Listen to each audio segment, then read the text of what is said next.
Уважаемые коллеги, дорогие гости, приветствую вас в пресс-центре Международного информационного агентства «Спутник». Сегодня мы будем говорить о завершении программы помощи от Российской Федерации, от Краснодарского регионального отделения общероссийского общественного движения «Россия молодая» с нашими уважаемыми гостями, которых я с удовольствием представлю. Это глава администрации города Сухум Агрба Тимур Михайлович, а также председатель Совета Краснодарского регионального отделения общероссийского общественного движения «Россия молодая» Марченко Роман Сергеевич.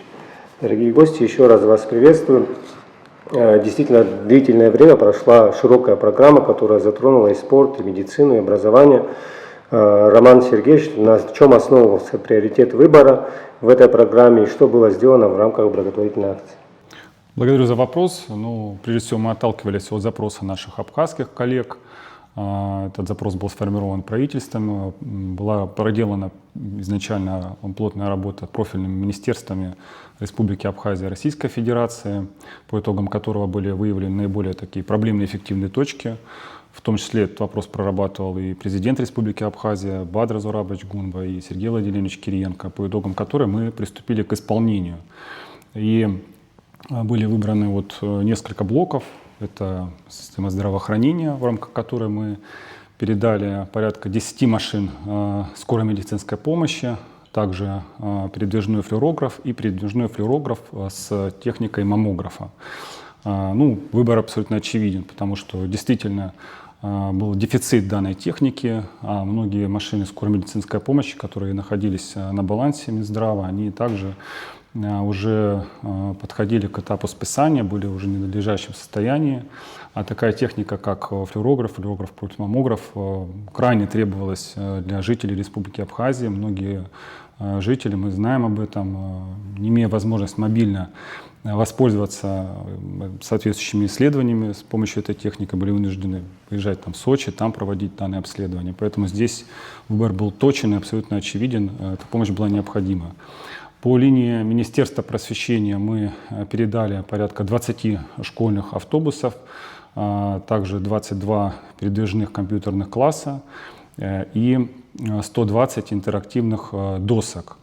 Здесь также все абсолютно очевидно и правильный выбор был сделан, потому что действительно требуется модернизация инфраструктуры, технического оснащения образовательной системы Республики Абхазия, чтобы сделать образовательный процесс в школах более инновационным, эффективным, более увлекательным для детей.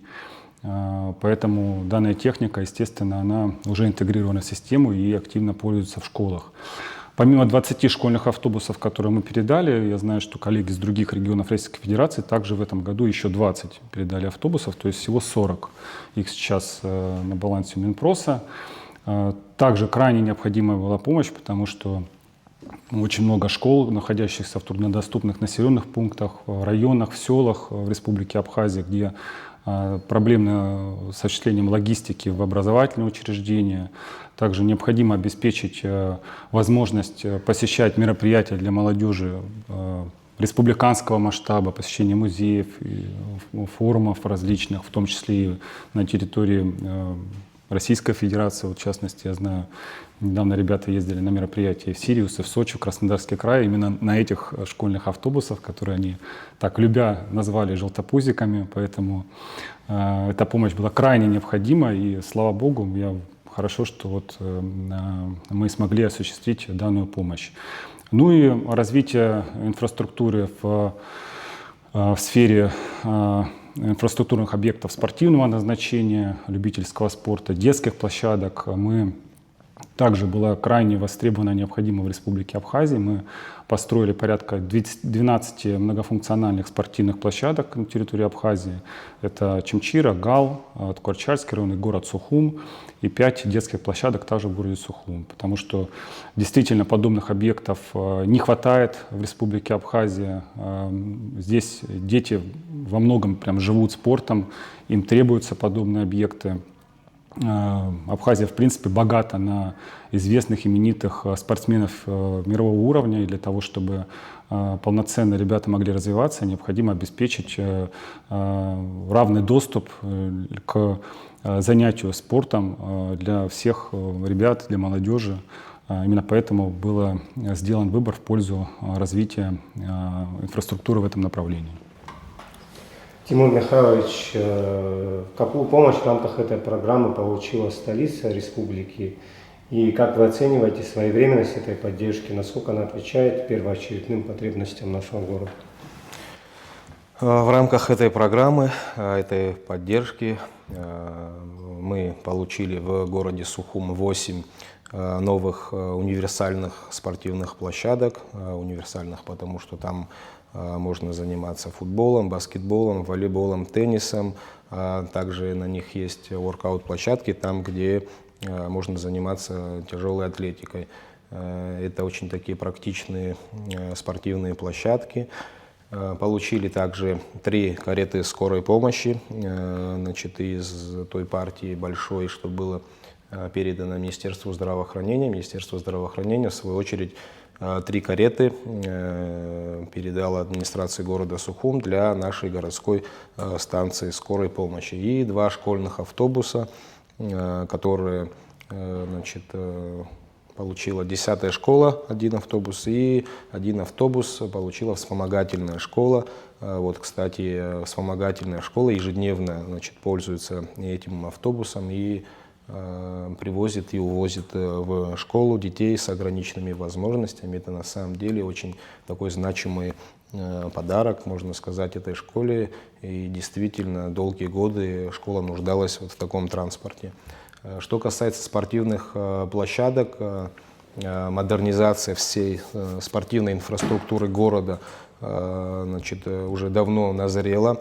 Как вам известно, с 2010 года по 2014 год в городе Сухум было построено много, порядка 14 мини-футбольных стадиона, которые сегодня нуждаются в капитальном ремонте, которые необходимо закрывать. И строительство новых универсальных площадок даст нам в будущем, в 2026 году, в 2027 году закрыть наши старые существующие спортивные площадки на капитальный ремонт, тем самым дать возможность нашим спортсменам тренироваться уже на новых площадках. Более того, значит, это дает возможность нашей молодежи, нашим школьникам тренироваться в совершенно новых условиях, в комфортных, поэтому это очень значимый вклад в развитие вообще спорта и развитие здоровья молодежи в нашем городе, ну и в нашей стране в целом. Роман Сергеевич, расскажите, пожалуйста, как было организовано взаимодействие на всех этапах от определения потребностей до финальной установки оборудования, что стало, на ваш взгляд, ключевым фактором успешной реализации этого проекта? Ну, у нас очень тесное взаимодействие со всеми органами власти Республики Абхазия. Была нам оказана всяческая поддержка, помощь.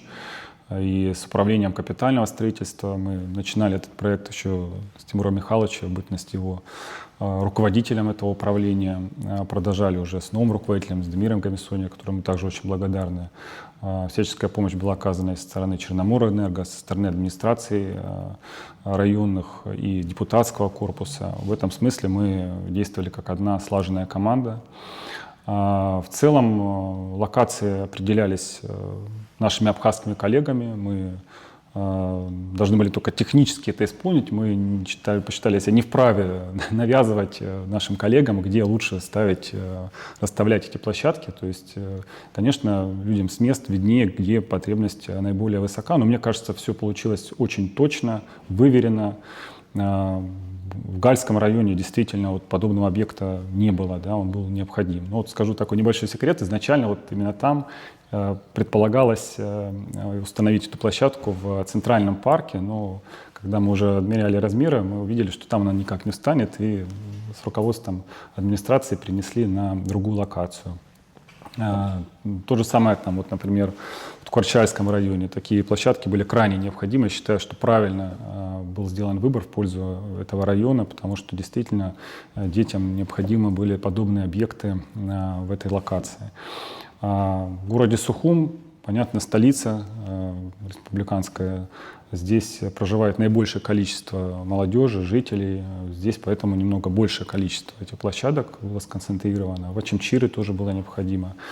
Где-то были свои особенности технического плана, например, там, в 6-й школе Синопа не могла стать в этой конфигурации, в изначальном проекте, не могла разместиться данная площадка, мы поэтому и разбили на 2 секции, отдельно игровую, отдельно воркаут-зону. Вот. Ну, у нас, я считаю, получилась реализация достаточно успешно. Также еще один такой небольшой секрет скажу. У нас изначальный проект был немного другого характера. То есть он предполагал просто вот зону ограждений и игровую зону, воркаут, все. То есть потом уже в процессе мы смогли достичь того, чтобы внести дополнительные работы, дополнительно внести изменения в проект и добавить такую небольшую зону благоустройства, отмостки, лавочки, урны по периметру площадок и в зоне воркаут, чтобы у людей, там, особенно там, вот у родителей, была возможность прийти, посидеть и наслаждаться тренировками детей или наоборот. Вот. И провести также дополнительно смогли и подключить освещение, что тоже изначально не было в этих проектах предусмотрено. Вот. Ну и по детским площадкам также, считаю, очень удачные локации были выбраны. Это и парк Тараса Шамба, и 30 сентября напротив детского сада, Лакоба 3 во дворах, там, массив Гумиста. То есть все, я считаю, что прошло в этом плане абсолютно выверенно и успешно, за что еще раз хочу поблагодарить. Тимур Михайлович, как вы упомянули выше в своем выступлении, те площадки, которые были ранее построены 10 лет назад, они сегодня нуждаются в капитальном ремонте, соответственно, эксплуатация текущих площадок тоже требует определенного внимания и средств. Как вы планируете обеспечивать долгосрочную эксплуатацию, сохранность, эффективность использования всего переданного имущества?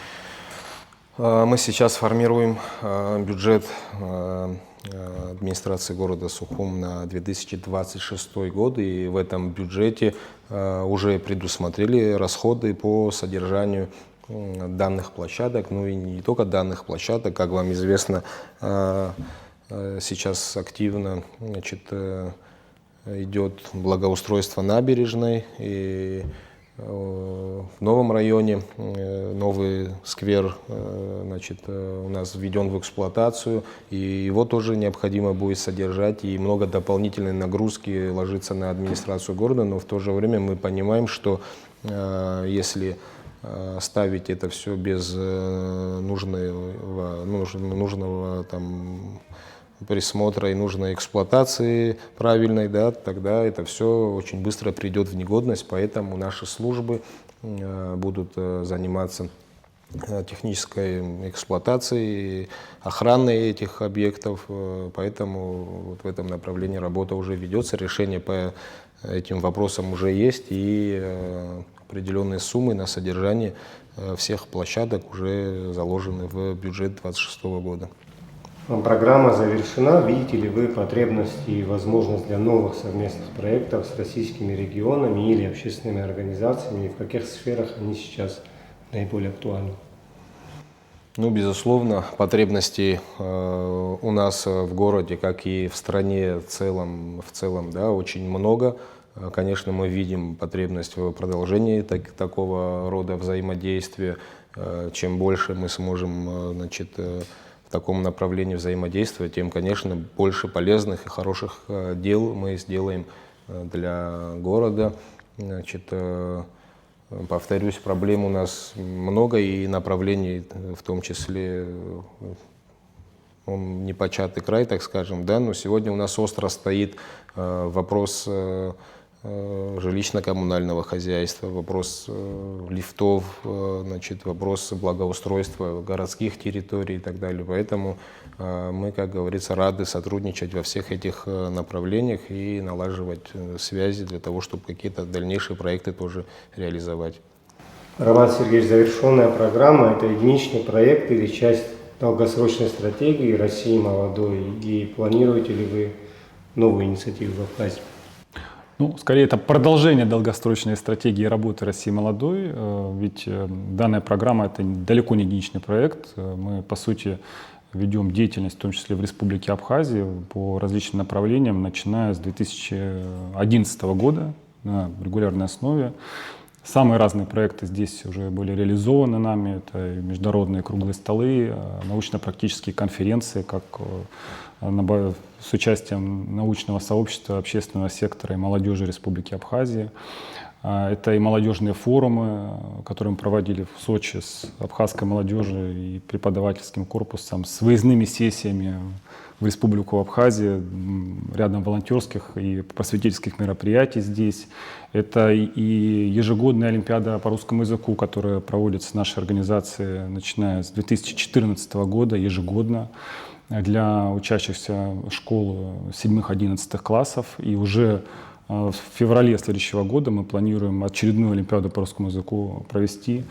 Это и просветительские программы, просветительские мероприятия, которые мы реализуем также совместно с обществом знанием, лекции ежегодно вот проводим. В следующем году также будем проводить серию таких мероприятий, посвященных тематике Великой Отечественной войны, в частности, битвы за Кавказ, истории по подвигах абхазских героев Советского Союза. Поэтому работа была и до этой программы, работа будет активно продолжаться и по ее завершению в следующем году. Но что касается именно таких программ, вот, подобного рода по развитию технического оснащения профильных министерств, развитию социальной инфраструктуры в Республике Абхазия, на данный момент мы программу успешно и досрочно завершаем. Но, возможно, в будущем что-то подобное будет. Если соответствующие поручения будут возложены на нашу организацию, мы их, безусловно, успешно выполним. Уважаемые коллеги, может быть, есть вопросы? Если вопросов нет, то в завершение пресс-конференции, Тимур Михайлович, хотелось спросить. Мы видим, как вы в своем выступлении также упомянули, что большая часть города восстанавливается за счет взаимодействия с городами-побратимами в Российской Федерации. Это и набережная Сухума, и новый район. Проводит ли администрация практику подключения абхазского бизнеса к восстановлению города и как, на ваш взгляд, должна выглядеть эта работа? Да, сегодня, если говорить о реконструкции набережной, в реконструкции набережной также принимают участие абхазские бизнесмены из диаспоры. Хотелось бы, чтобы активнее подключались и наши местные бизнесмены. Такие, значит, запросы у нас есть, и мы бы хотели, чтобы активнее люди включились в процесс реконструкции набережной. И такую работу мы с бизнесменами уже проводим. Есть уже определенные результаты, но хотелось бы, конечно, чтобы все это было активнее. Это что касается набережной. Но по городу ежедневно мы сталкиваемся с различными проблемами. И сегодня действительно бизнес подключается к решению тех или иных задач. Это там благоустройство тротуарных зон, там, ремонт фасадов, освещение, ремонт дорог. В этом смысле сегодня уже потихоньку бизнес подключается, проделана определенная работа, о которой мы будем в конце года обязательно рассказывать. Поблагодарим тех, кто принимает участие в благоустройстве города, и будем просить и дальше более активно подключаться наших бизнесменов к благоустройству нашего города, так как я думаю, что и коллеги наши из Российской Федерации, которые нам в этом помогают, хотели бы видеть, что и абхазский бизнес не безучастен и не безразличен к своему городу и принимает активное участие к благоустройству. Уважаемые гости, спасибо, что нашли время для нашей сегодняшней беседы. Наша пресс-конференция подошла к концу. Мы с вами прощаемся. До новых встреч.